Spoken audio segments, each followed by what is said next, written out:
हाँ जी, मैच 19 और पाकिस्तान इंडिया का मैच जिसका सबको इंतजार था। पाकिस्तान और इंडिया का मैच हो, इमोशंस ना हो, ये कैसे हो सकता है। एज ए क्रिकेट फैन जो है वो आप सबकी तरह मैं भी बहुत दुखी हूँ, लेकिन एज ए क्रिकेट एनालिस्ट मुझे वीडियो तो बनानी है। मुझे अपना एनालिसिस जो है वो तो देना ही देना है।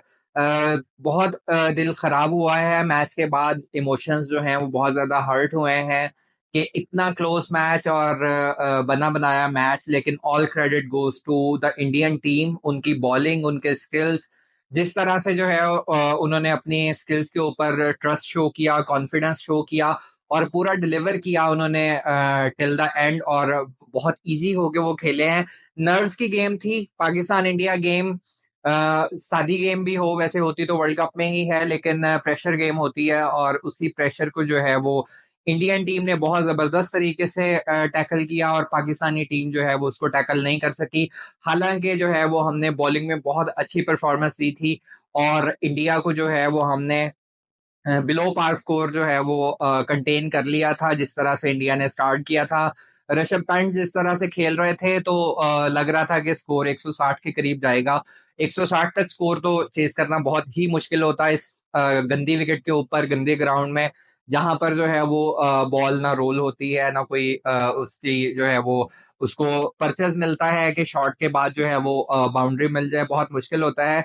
लेकिन स्टिल जो है वो 120 स्कोर ना कर सकना जो है वो एक बायसे शर्मिंदगी बात है। इस तरह की बैटिंग लाइन जिसमें आपके पास बाबर आजम थे, रिजवान थे, फखर जमान थे, शादाब थे, इमाद वसीम थे, इफ्तिखार थे, उस बैटिंग लाइन में जो है वो आप अगर इस तरह का स्कोर ना कर सकें तो फिर कुछ बहुत सीरियस है जिसके ऊपर पाकिस्तान को जो है वो देखना पड़ेगा कि किस तरह से बेहतरी लाई जा सकती है, किस तरह से जो है वो ये चीजें बेहतर हो सकती हैं। माइंडसेट जो है उसको पॉजिटिव रखना बहुत जरूरी होता है T20 क्रिकेट के अंदर, जो कि हम नहीं रख सके। प्रेशर था, लेकिन रना बॉल जो है वो करना कोई मुश्किल नहीं था। टेलर मेड सिचुएशन थी। जिस तरह के बाबर और रिजवान बैट्समैन हैं कि इन्हें बड़ा शॉट जो है वो नहीं खेल सकते, ये सिंगल डबल जो है इन्हें सूट करता है, उसी तरह का सिंगल डबल करना था, सिर्फ विकेट बचानी थी, रिस्पॉन्सिबिलिटी लेनी थी, जो कि रिस्पॉन्सिबिलिटी लेने के लिए कोई भी तैयार नहीं था। जिस वक्त के ऊपर इफ्तिखार और इमाद वसीम का बैटिंग कर रहे थे, उस वक्त के ऊपर जो है वो ऐसे लग रहा था जैसे एक दूसरे को कह रहे हो कि तुम शॉट मारो, तुम शॉट मारो। खुद किसी ने जो है वो कोशिश नहीं की हिट लगाने की। 14वें ओवर में आपकी आखिरी बाउंड्री लगी थी, उसके बाद आपका जो है वो कोई बाउंड्री नहीं लगी। एंड तक आप मैच लेके गए, नसीम शाह ने आके दो चौके लगाए। अगर नसीम शाह दो चौके लगा सकते हैं तो फिर बाकी टीम, बाकी प्लेयर्स जो है वो क्यों जो है चौके नहीं लगा सकते। पूरी टीम ने 6 चौके लगाए हैं और नसीम शाह ने दो चौके लगाए हैं। तो इससे आप अंदाजा कर लें कि किस तरह की हमने बैटिंग की है। रिजवान जो है वो खड़े रहे विकेट पर और जब जरूरत थी कि वो एंड तक मैच को लेके जाते, उस वक्त के ऊपर वो आउट हो गए। रैम्प शॉट, रफ शॉट खेलने गए थे वो बुमराह को, जो अपना दूसरा स्पेल करने आए थे। बुमराह ने बहुत जबरदस्त बॉलिंग की और कमाल कर दिया उन्होंने एंड में बॉलिंग करके विकेट्स लेके। अर्शदीप ने बहुत जबरदस्त बॉलिंग की डेथ ओवर्स में।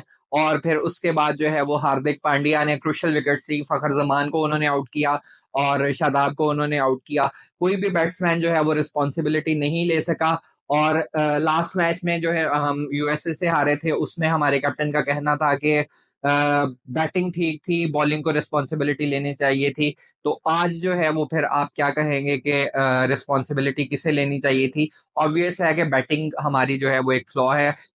यूएसए के अगेंस्ट भी आपने 160 स्कोर कोई बहुत अच्छा नहीं किया था। आप उसको डिफेंड भी कर सकते थे, बॉलिंग में भी आप बुरे थे, बैटिंग में भी आप बुरे थे। आज भी जो है वो 120 नहीं कर सके चेज। तो इसमें भी जो है वो पूरी टीम का कसूर है, किसी एक बंदे का कसूर नहीं है, पूरी टीम रिस्पॉन्सिबल है। स्पेशली जो है वो हमारे ओपनर्स, जिनको जिनका काम ही ये था कि उन्होंने विकेट के ऊपर स्टे करना है। देखें, डिफिकल्ट पिच थी। इंडियन टीम में हर बैट्समैन ने, हर बॉलर ने अपनी रिस्पॉन्सिबिलिटी को समझा और उन्होंने वो रिस्पॉन्सिबिलिटी पूरी की। ऋषभ पंत को एक ओवर में 3 चांसेस मिले, हाफ चांसेस मिले, लेकिन उन्होंने उसको यूटिलाइज किया। 41-42 उन्होंने किया। 20 रन की इनिंग जो है वो अक्षर पटेल ने इतनी जबरदस्त खेली। मतलब कि उस टाइम के ऊपर आके जिस टाइम के ऊपर टीम को जरूरत थी वो 20 रन, हैंडी 20 रन थे। फिर आपने जो है वो स्लॉपी फील्डिंग की, एंड में आप ओवरथ्रोज का स्कोर देते रहे।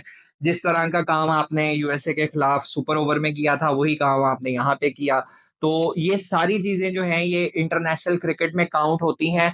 लीग्स में परफॉर्म करके आप इंटरनेशनल क्रिकेट में जो है वो प्रीमियम टाइप बॉलर्स को आप हैंडल नहीं कर सकते।